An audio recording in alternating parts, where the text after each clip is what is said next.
रमैनी दूसरी। जीव रूप एक अंतर्बासा, अंतर ज्योत कीन प्रकाशा। इच्छा रूप नारी अवतरी, तास नाम गायत्री धरी। तेह नारी के पुत्र तीन भयो, ब्रह्मा विष्णु महेश्वर नाओ। फिर ब्रह्मा पूछल महतारी, को तुर पुरुष के कर तुम नारी। तुम हम तुम और न कोई, तुम्हें से पुरुष हमें तुर जोई। बाप पूत की एक नारी, एक माय बियाय। ऐसा पूत सपूत न देखा, जो बापे चिन्ह धाय। कबीर साहब की कितनी ही वाणियां बड़ी रहस्यात्मक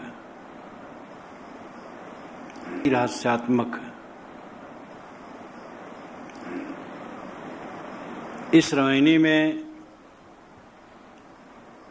एक उपाख्यान की भी कल्पना लोग करते हैं कि गायत्री के ब्रह्मा विष्णु शंकर ये तीन बच्चे थे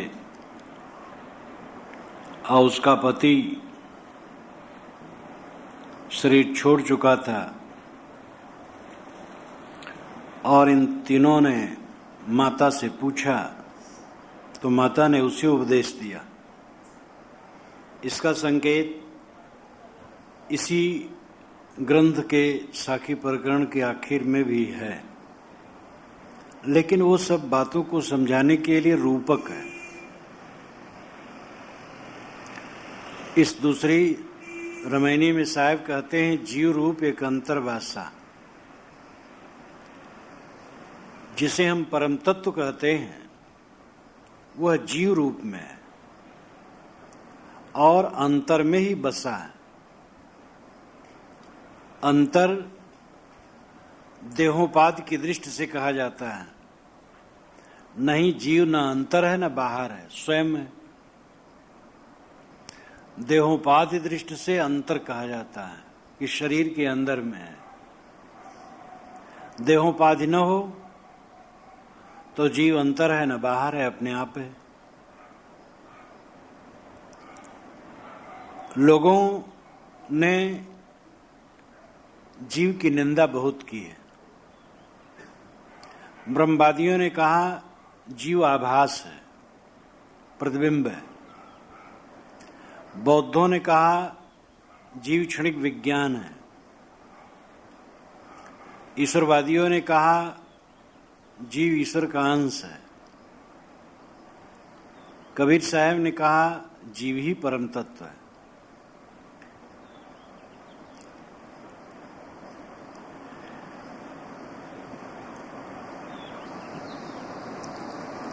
अगर ये प्रतिबिंब है तो प्रतिबिंब को ज्ञान नहीं होता है और सारा ज्ञान विज्ञान जीव का है, ये प्रतिबिंब कैसे है?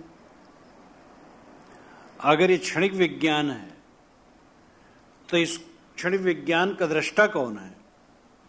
क्षणिक को नहीं जानता है।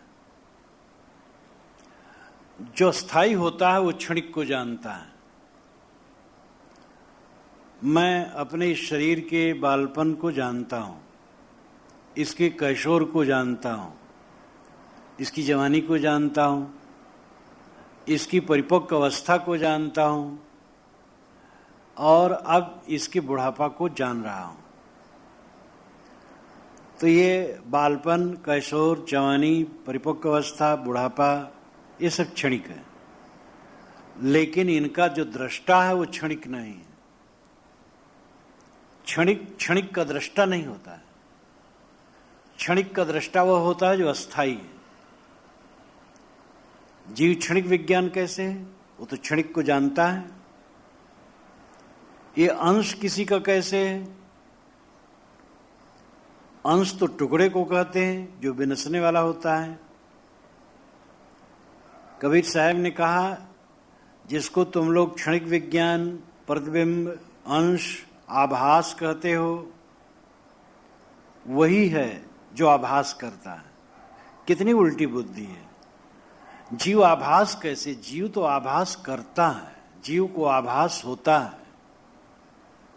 अगर जीव आभास है तो ये किसका आभास है? वो कौन है? वो आज तक क्यों नहीं बोला? यद्यप जो सदगुरु कबीर कहते हैं ऐसे विचार कपिल के हैं, कणाद के हैं, महावीर के हैं, उपनिषद के ऋषियों के भी हैं, बारंबार अंतरात्मा को ही परमात्मा कहने की बात वहां भी है।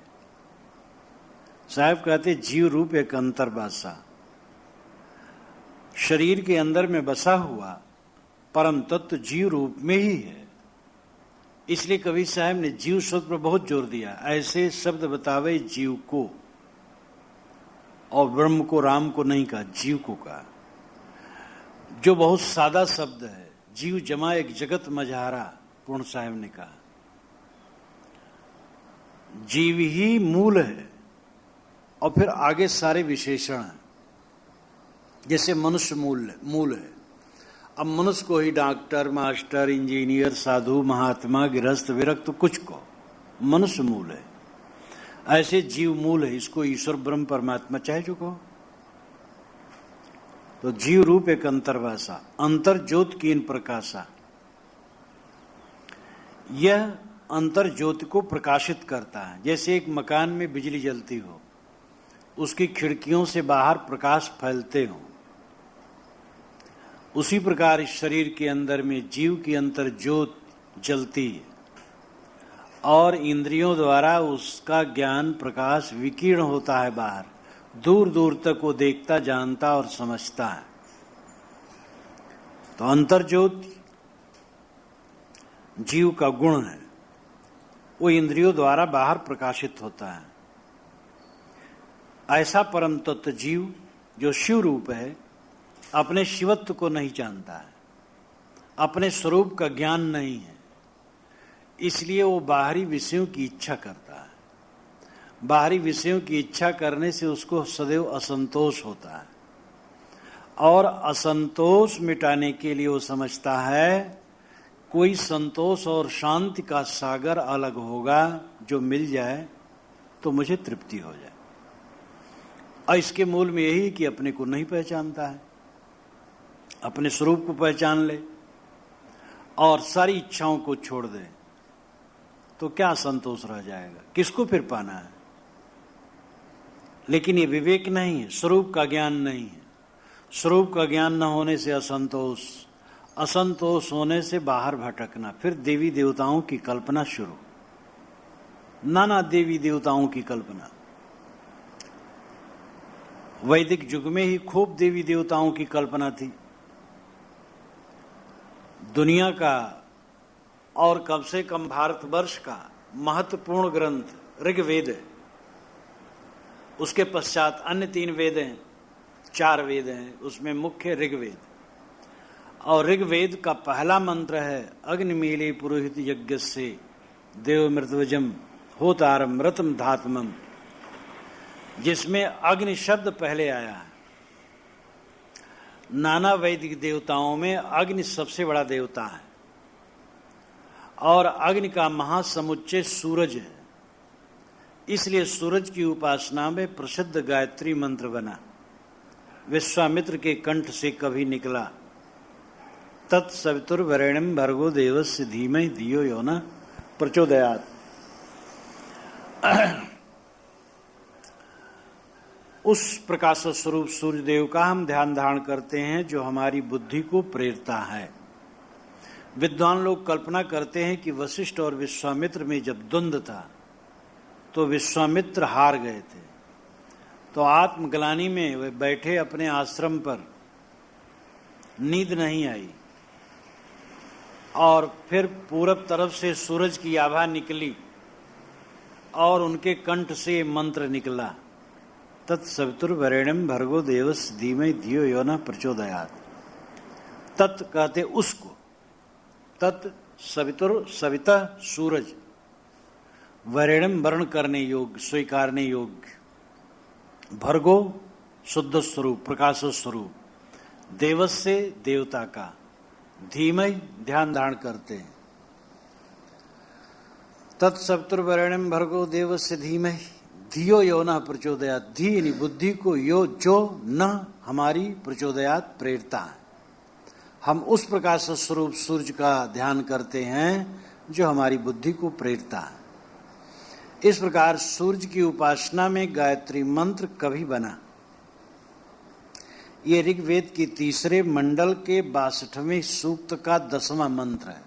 इसमें ओम भूर्भुवः स्वः नहीं है, ये पीछे से मिलाया गया है और ये बुद्धि की प्रेरणा के लिए है। सूरज निकलता है, सारा संसार जग जाता है, हमारी बुद्धि भी जग जाए। अब आगे चल करके इतना पाखंड बढ़ाया कि गायत्री रिद्धि सिद्धि देती है, धन पुत्र देती है और क्या क्या देती है। अब तो मूर्ति बन के बैठ गई है।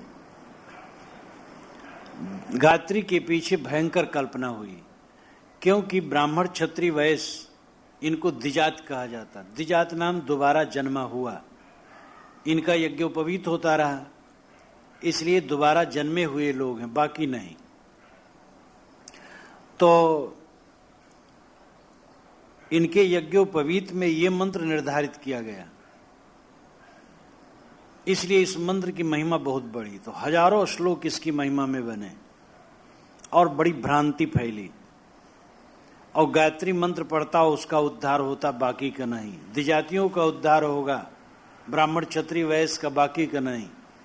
कबीर साहब ने इसी पर चुनौती दी है, गायत्री जुगचारी पढ़ाई पूछो जाए मुक्ति किन पाई। चारों युगों से गायत्री वैदिक पढ़ा रहे हैं, तो जाकर के पूछो किस गायत्री जपने वाली की मुक्ति हुई है। मुक्ति तो वासना का त्याग है। तो गायत्री एक छंद है, जैसे हिंदी में दोहा, अरिल, सवैया, कवित अनेक प्रकार के छंद होते हैं, तैसे वैदिक साहित्य में या वेदों में गायत्री, जगती, बृहति, पंक्ति, उष्णिक इत्यादि छंद होते हैं, छंदों के नाम। गायत्री उसमें एक छंद है। वेदों में हजारों गायत्री मंत्र हैं और उसमें एक मंत्र यह है। इसकी महिमा खूब बड़ी।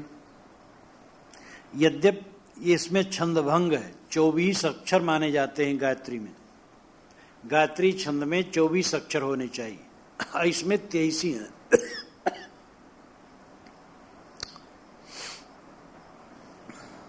आधे अक्षर को नहीं जोड़ा जाता है, जैसे तत्, तो तत् एक माना जाएगा। पहला तत् पूरा है, अगला तत् आधा है, इसलिए तत् एक माना जाएगा। मैंने इसकी व्याख्या में सभी अक्षरों को अलग अलग करके बताया। तो इस प्रकार छंदभंग भी है, छंद दोष है, लेकिन महापुरुषों के छंद दोष को आर्ष कथन मान करके दोष नहीं माना जाता है। तो इस प्रकार गायत्री मंत्र कभी बना, उसकी महिमा बढ़ी और इतनी बढ़ी कि उसकी महिमा में हजारों मंत्र बने और बड़ा भ्रम फैला। साहब कहते हैं, इच्छा रूप नारी अवतरी, तास नाम गायत्री धरी। जीव के हृदय से इच्छा रूपी नारी प्रकट हुई, उसी का नाम गायत्री है। तुम गायत्री को क्या बहुत तूल देते हो? गायत्री बड़ी है कि गायत्री का रचयिता बड़ा है, ये साफ समझा जा सकता है। शब्द प्रकरण में सदगुरु ने 4 पंक्तियों में बहुत कुछ कह दिया है। ब्रह्म बड़ा की जहां से आया, वेद बड़ा की जिन उपजाया, ईमन बड़ा की जहीमन माना, राम बड़ा की राम ही जाना। ब्रह्म ब्रह्म कबीरा फिरे उदास, तीर्थ बड़ा की तीर्थ का दास। झगड़ा एक बढ़ो राजा राम, जो निर्वारे सो निर्वाण। इतना हड्डी तोड़ इसमें प्रश्न है, एकदम सत्य को सामने रख देता है। वेद बड़ा होता है कि वेद का रचयिता? ईश्वर अगर तुम अलग मानते हो तो मानने वाला बड़ा है कि जो मानी हुई चीज है वो? तीर्थ बड़े हैं कि तीर्थ का स्थापक? गायत्री बड़ी है कि गायत्री का रचयिता? इतनी समझ न आवे जिसको, वो क्या सत्य समझेगा? इच्छा रूप नारी अवतरी, इच्छा ही नारी है और वह चेतन से पैदा होती है, अपने अविवेक बस जीव प्रकट करता है और उसी में उलझ जाता है। उसका नाम गायत्री रख दिया। साहब कहते रहे जिसको तुम गायत्री कहते हो वो जीव की इच्छा रूप है। जीव ने इच्छा प्रकट की, अपने समझा नहीं, और समझा कहीं बाहर से कुछ मिले तो शांति मिले, उसने गायत्री की कल्पना कर डाली, उस गायत्री को ऊपर बैठा दिया, अपना नीचे हो गया। कृत्रिम आगे करता नाचे। अपने पत्थर गढ़ करके छील करके मूर्ति बनाए, धर दिए, उसने उसके सामने घुटने टेक टेक कर, नाक रगड़ रगड़ कर भोग मोक्ष मांगते हैं। अपने हाथ से बनाई हुई चीज आदमी इतना अपनी तौहीनी कर रहा है कि निर्जीव जो मक्खी अपनी नहीं हाँक सकती हैं अपने ऊपर बैठी, उसके सामने नाक रगड़ रगड़ करके भोग मोक्ष मांगता है। कितना दुर्भाग्य, अपने स्वरूप को न समझना। तो साहब कहते जिसको तुम बहुत तूल देते हो कि गायत्री सब कुछ है। अरे गायत्री तो एक छंद है, और गायत्री छंद की दृष्टि से छंद तो पुल्लिंग है, लेकिन गायत्री स्त्रीलिंग शब्द है, तो इच्छा रूप नारी है। एक इच्छा है जो तुम्हारी बनाई हुई है। तेह नारी के पुत्र तीन भयु, ब्रह्मा विष्णु महेश्वर नाउ। साहब कहते उस नारी के तीन पुत्र भये, ब्रह्मा विष्णु और महेश्वर। तो गायत्री छंद है, उससे पुत्र कैसे होंगे? अभिप्राय है कि इनके तीन प्रचारक हुए, दास हुए। शिष्य को ही पुत्र कहा जाता है। तय सुतमान हमारी सेवा। कबीर साहब ने कहा आय सुत आय पुत्र तू मेरी सेवा को मान। तो मानो ये तीन दास इनके हुए, ब्रह्मा विष्णु और महेश्वर जिनका नाम हुआ, ये तीनों इसके प्रचारक हुए। फिर ब्रह्मा पूछल महतारी को तुर पुरुष के कर तुम नारी। फिर ब्रह्मा ने महतारी से पूछा कि तुम किसकी पत्नी हो, तुम्हारा पति कौन है? लोग मानते हैं कि गायत्री वेदों की मां है, और ओम में सम है, ओम कह दो तो सब हो गया। अपना संतोष देने के लिए कितने ब्राह्मण के लड़के पूछते हैं अपने पिता से, पिताजी मैं तो वेद नहीं पढ़ा हूं, तो ब्राह्मण कैसे हुआ? अरे कहे गायत्री मंत्र तुम सुने हो, गायत्री तो वेदों की मां है, और गायत्री तुम सुने हो तो हो गया, सब वेद हो गया। अब कितने ब्राह्मण नामधारी तो गायत्री सुने हैं लेकिन वो गायत्री याद भी नहीं, और गायत्री का अर्थ क्या वो भी नहीं जानते हैं, और गायत्री के सहित जो संध्या उपासना करना चाहिए वो कुछ नहीं करते। हजारों हजारों लाखों लाखों ब्राह्मणों में एक भी मिलना मुश्किल है, लेकिन अपने को झूठा संतोष देने के लिए कहते हैं कि सब वेद गायत्री में है, और वेद गायत्री कुल मिलकर के ओम में है, ओम कह दो तो सब हो गया। ये सब झूठा संतोष है। वेदों को पढ़ना चाहिए, उन्हें समझना चाहिए वेदों में क्या लिखा है। तो वेदों की मां गायत्री है, ब्रह्मा विष्णु शंकर की मां बने तो क्या आश्चर्य। ब्रह्मा ने महतारी से पूछा, ब्रह्मा विष्णु शंकर में ब्रह्मा बड़े थे, रजोगुणी थे, क्रियाशील थे, गतिशील थे। उन्होंने माता से पूछा को तुर पुरुष, तुम्हारा पुरुष कौन है और किसकी तुम नारी हो? तो जो उसने उत्तर दिया, तुम हम तुम और न कोई, तुम्हें से पुरुष हमें तुर जोई। तुम और हम और तुम, बस और कोई नहीं। तुम ही सरीखे पुरुष हैं और हम ही तुम्हारी जोई हैं। इस पर उपाख्यान की भी कल्पना है, पंचग्रंथि में भी इसका वर्णन है। बीजक व्याख्याता लोग इसको प्रस्तुत किया करते हैं, लेकिन इसका आध्यात्मिक अर्थ ही उपयुक्त है, और उसके अर्थ को जानना चाहें तो पंचग्रंथि इत्यादि से देख सकते हैं। प्रचार है ही कि वो कहा कि तुम मेरे पति हो, मैं तुम्हारी पत्नी हूं इत्यादि। लेकिन यहां तो शुरू में कहा गया है कि जीव की इच्छा रूपी नारी गायत्री है, इसलिए आध्यात्मिक है। इच्छा से जो नारी पैदा होती वो ऐसी नारी नहीं होती जिससे बच्चे पैदा हो। वो तो स्त्री की भी जो इच्छा है वो भी नारी है, पुरुष की जो इच्छा वो भी नारी है, तो इच्छा रूप नारी है। आगे शब्द प्रकरण के छठे शब्द में साहब ने माया को पुत्री के रूप में, पत्नी के रूप में, माता के रूप में, सवत के रूप में, बहन के रूप में कितना अद्भुत चित्रण किया है। और उसको आप देखिए तो वहां केवल बातों को समझाना है, बड़ा मनोरंजक है। छठे शब्द में व्याख्या पढ़ करके देख सकते हैं। तो ये आध्यात्मिक बातों को समझाने के रूपक। ब्रह्मा ने मानो गायत्री से पूछा कि तुम्हारा सर्वे सर्वा कौन है? पुरुष। किसकी नारी हो, किसको सिद्ध करने में लगी हो? उसने कहा हम और तुम और हम, और कोई नहीं। तुम सरीखे पुरुष हैं, हम ही तुम्हारी नारी है। मतलब जीव ही से गायत्री की कल्पना है। तो जीव और जीव की इच्छा, यही दो तो सामने है। अस्ति आत्मा राम है, मन माया कृतनास्ति, बीजक पाठफल में है। आत्मा राम की सत्ता है और मन माया असत्ता है।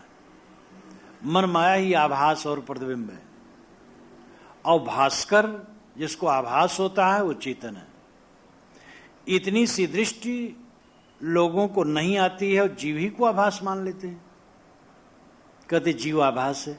पूछो किसका आभास है तो कुछ उत्तर नहीं है। आभास किसको होता? आभास कहते हैं प्रतीत होने को। अब आभास का अर्थ ज्यादा ये होता है कि प्रतीत तो हो, लेकिन जैसा प्रतीत हो ऐसा हो ना। जैसे सीपी में चांदी का आभास, बालू में पानी का आभास, सपना में आभास होता है।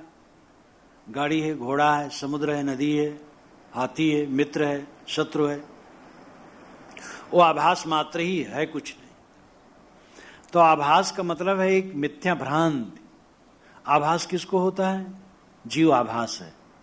किसको होता है आभास? ब्रह्म को। तो ब्रह्म कहाँ आज तक कि जीव आभास है?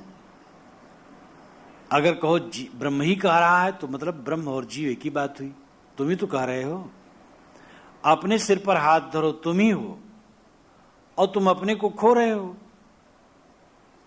तो तुम हम तुम और न कोई, हमें ते पुरुष, हमें तुम्हें ते पुरुष, हमें तुर जोई। एक उसके तरफ से उत्तर दिलाया गया, और सार अर्थ यही है कि पुरुष और नारी दो ही है। पुरुष यहां चेतन है, नारी इच्छा है, जिसको शुरू में साहब ने कहा इच्छा रूप नारी उतरी। और नारी में पुरुष फंस गया तो वो नारी नहीं जो देहधारी नारी है। देहधारी नारी में भी पुरुष यानी चेतन है। तो चाहे स्त्री शरीर हो चाहे पुरुष शरीर हो, दोनों में जो चेतन है वो पुरुष है। पुरुषेते पुरुष, शरीर रूपी पुर में जो शयन करे वो आत्मा पुरुष है, और उसकी इच्छा नारी है। और इसी नारी की निंदा और इसी नारी को बारंबार कवि साहब ने कोसा है। चलिए जात देखी एक नारी, तर गागर ऊपर पनिहारी। बारंबार नारी, वो नारी कोई ये नारी नहीं है जो स्त्री पुरुष वाली नारी है। वो नारी ही इच्छा नारी, मन की माया नारी, वही बांधती है।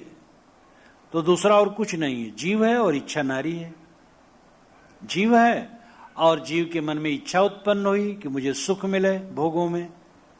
भोगों में सुख नहीं मिला तो बाहर कहीं ईश्वर परमात्मा में सुख मिले। और जहां तक वो इच्छा करेगा वहां तक उसकी कल्पना होगी, और वही उसको बांधने वाली होगी। इच्छा को जीत ले बस स्वयं परम पुरुष है। बाप पूत की एके नारी एके माय बिया है, ऐसा पूत सपूत न देखा जो बापई चीने धाय। बाप और पूत की एक ही नारी है, और एक ही माया बियाती है, पैदा करती है। बियाय शब्द यहाँ साहब कहा। पशु जब पशु मादा बच्चे पैदा करते तो कहते बियाई है, और अगर मनुष्य नारी बच्चा पैदा करती तो पैदा करना का बियाय नहीं। तो बियाय एक प्रकार व्यंग है, एक घृणा व्यंजक है। एक ही माय बियाय, एक ही माता से तो सब पैदा होती, एक माता जात से, और एक ही नारी जाति। बाप पूत की दोनों नारी है। बाप पूत से मतलब है सभी मनुष्य, बाप और पूत में सारा संसार है, रमेश्वर वल्द जगेश्वर, वल्दियत में सारा संसार है। तो बाप पूत का मतलब है सृष्टि की समग्रता। तो समग्र सृष्टि के पुरुषों की एक ही नारी जात तो सबकी पत्नी बनती है, और एक ही माया यानी एक ही माता चाहती सबको पैदा करती है। मतलब है कि मन के मोह से ही, वासना से ही तो सबका जन्म होता है, और इच्छा नारी में सब जीव फंस करके उलझ जाते हैं। ऐसा पूत सपूत न देखा जो बाप ही चिन्हे धाय। साहब कैसे? ऐसा सपूत पुत्र, सपूत नाम सुपुत्र, अच्छा पुत्र नहीं देखा जो बाप को चिन्हे। मतलब ऐसा व्यक्ति नहीं देखा जाता जो बाप को चिन्हे। बाप कौन है इसके लिए अलग जाना नहीं, इसी रमैनी में है। इच्छा रूप नारी अवतरी, जो पैदा किया वही तो बाप है। जो इच्छा को पैदा करता वो जीव ही बाप है, और अपनी इच्छा में उलझता है। बाप को चिन्हो, अपने को चिन्हो। तुम इच्छा पैदा किए तंबाकू खाने की, अब तंबाकू खाते खाते तुम तंबाकू गुलाम हो गए। तुम बड़े हो कि तंबाकू बड़ा है। तुमने इच्छा बनाई और इच्छा के बस आंदोलित हो, फिर समझते तुम गर्जी हो गए, अब तुम्हें जरूरत है। पत्नी मर गई, हाय मेरी पत्नी चली गई, अब मैं अनाथ हो गया। अरे तुम अपने स्वरूप को समझो, न पत्नी है न पति है, न तुम पिता हो न पुत्र हो, न पत्नी न पति, न भाई न दादा न मामा न काका। तुम तो शुद्ध चैतन्य हो। अपने स्वरूप को भूल करके भटक गए हो और दीन बन गए हो। अनीशया सोचत मुह्यमान, अनीश होने से मुह्यमान हो करके सोचते हो, चिंता करते हो, अपने को असमर्थ मानते हो, क्योंकि इच्छा के बस जीव गुलाम हो जाता है। जीव अपनी इच्छाओं का गुलाम है। अगर अपने स्वरूप को समझ पाए कि सभी इच्छाओं का बाप मैं हूं, सारी कल्पनाओं का बाप मैं हूं, कर्ता धर्ता कौन है? अपने कर्मों के कर्ता और विधाता आप हैं। आपने भव सागर बनाया है। इच्छा कर भव सागर, इच्छा करके भव सागर बनता है। लोग कहते हैं भगवान की माया भगवान ही छुड़ाए, हम तुच्छ जीव क्या कर सकते हैं। जब भगवान ने माया बनाई, हम उसको भला पार पा सकते हैं? भगवान की माया को हम जीत सकते हैं? कौन होते हैं हम? ऐसे ऐसे सिद्धांत है कि आदमी कमर पकड़ करके बैठ जाता है। माया क्या है? मन का मोह। तो ये किसी भगवान या शैतान ने बनाया है कि तुमने बनाया है? बचपन से आज तक देखो, जितना माया बनाए हो, कौन बनाया? जहां जहां मोह कियो, कौन किया? तुम किए हो। तो भगवान उसमें कैसे घसीटते हो? तुम्हारी सारी माया तुम्हारी बनाई है। अपने जाल बनाई के आप फंसे मतिमंद। कहां रोग कहां औषधि, कैसे मिले आनंद। अपना ही जाल बिछाता है मतिमंद, और अपना उसमें फंसता है। अपने हम मान मान बंधन तरावा, निज करता आप बधावा। ज्यों सोना ललनी फंस्यो, कीट कुश्यारी माज, तैसे गतिया जीव की भई दिवस ते सांझ। मान मान करके बंधन में आया, अपने कर्तव्य में फंस गया। जैसे सुग्गा नलिका यंत्र में लाल मिर्ची के खाने के लोभ से फंस गया, और रेशम का कीड़ा अपने ही बनाए कोशा में फंस गया, वैसे तुम अपने बनाए मोह जाल में फंस गए, और दिवस ते सांझ हो गई। जो ज्ञान प्रकाश होना चाहिए था, अंधकार हो गया। भूल गए अपने आप को और भटक रहे हो। लेकिन ये समझ लो, जहां तक तुम्हारी प्रियता इस संसार में है, वो झूठा है, झूठी प्रियता है। सारी प्रियता का आलंबन जो है, वो आलंबन मिटता रहता है। बचपन में जितना हमारा प्रेम था जिन जिन से, वह सब नहीं है। जवानी में जिनसे जिनसे हमसे प्रेम था, उनमें भी अधिकतम लोग गायब हो गए। क्षण क्षण जिनमें हम प्रेम करते हैं, वो दृश्य खत्म होता जाता है। तो हमारा मोह करना ही बेवकूफी है। इसी को स्वरूप अज्ञान कहते हैं। अपने आप आपन पो आपू ही बिसर्यो। आपन पो अपने स्वरूप को स्वयं भूल गया। तू सबका साक्षी, मनता, दृष्टा, ज्ञाता, बोधा, ज्ञान स्वरूप, तू ही ब्रह्म है, तू ही राम है, तू ही परमात्मा है, तू ही सर्वोपरि है। खोज भी करना क्या है? अपने क्या खोज करना है? अपने तरफ लौट आना, प्रतिबोध। लेकिन तू अपने को अलग मान, अपना त्राता, अपना सुख का आधार अलग मान करके भटक रहा है, और ये तुम्हारा अज्ञान है, और ये तुम्हारा अज्ञान है। तो साहब कहते हैं, ऐसा पूत सपूत मैंने नहीं देखा जो बाप को पहचान ले। बाप ही चीने दा नाम दौड़ कर, मतलब खोज कर। खोज भी करना क्या है? अपने क्या खोज करना है? अपने तरफ लौट आना। प्रतिबोध वित्तम मदम अमृतत्वम ही विंदते। अपने क्या खोज करना है? अपने तरफ लौट आना। प्रतिबोध वित्तम मदम अमृतत्वम ही विंदते। ये उपनिषद में कहा गया, प्रतिबोध ही ज्ञान है। बोध यानी यहां का अर्थ है जैसे ये दीवार, दीवार को मैं जानता हूं तो दीवार है, दीवार बोध है, और दीवार को मैं जानता हूं प्रतिबोध। प्रतिनाम लौटना, जैसे प्रतिबिंब, प्रतिध्वनि, प्रतिक्रिया, प्रतिबल। प्रति कहते हैं लौटने को, तो जान, और दीवार को मैं जानता हूं प्रतिबोध। प्रतिनाम लौटना, जैसे प्रतिबिंब, प्रतिध्वनि, प्रतिक्रिया, प्रतिबल। प्रति कहते हैं लौटने को। तो जाना, दृश्यों को जाना।